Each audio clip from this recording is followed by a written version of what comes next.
Earlier this year, I set out a personal goal to have a published mobile game by the end of the year. And I haven't really been working towards that goal for a couple of reasons. One of which is a different ongoing project that I've been hacking away at slowly.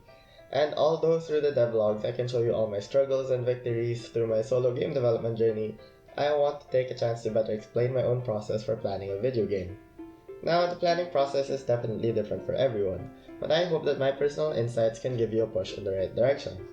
Looking back to when I rushed myself through different game jams, I'd say my thought process for game design looked a bit more like this. And given the time pressure, I would jump quickly from brainstorming directly into the hard coding work, when in reality, you might have more vital planning time. Ideally, I'd like to think that project management should look something like this.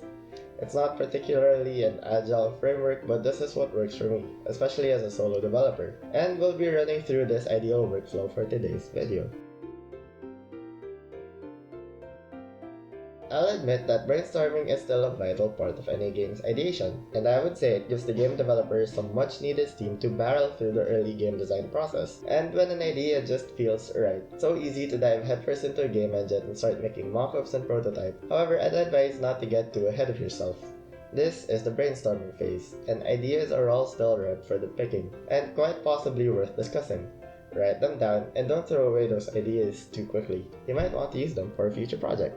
Now, I didn't have anything in mind, but as I scrolled through the App Store, I found a lot of fun logic games. And for a long time in the back of my head, I've been wanting to make a dynamic inventory system like the one in Resident Evil. But juggling the thought of inventory management and puzzle games, I decided to rework on one of my old Unity projects. It's called Last. You take a bunch of Tetris blocks and put them in a box. And I think it's fun, because Tetris is fun, but I also know that this game was lacking in so many aspects.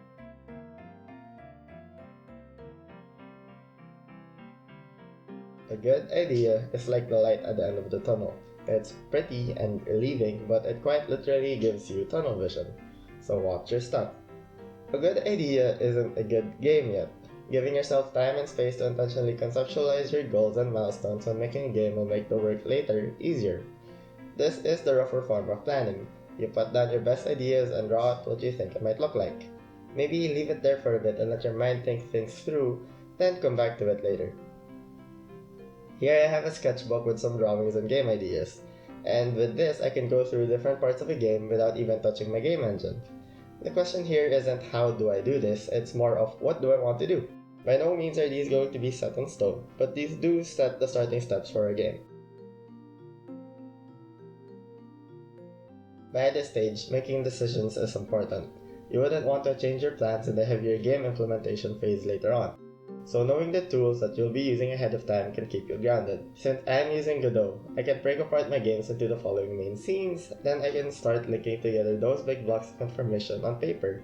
With this, I can easily start over when something feels slow or clunky. Aside from game flow and mechanics, we have to keep in mind the final product, or what's called the minimum viable product. In this case, our MVP should at the very least be playable. As much as we can, we need to keep superficial details and polishing at the end of the game making process. Focus on big gameplay decisions now. As I've said from the start, I want to release the game on mobile stores. This helps me decide how the game is going to look and gives us a head start on planning the user interface. I also know from this that I should focus on touch controls. As you can see, we're able to cut off small problems before we even reach them.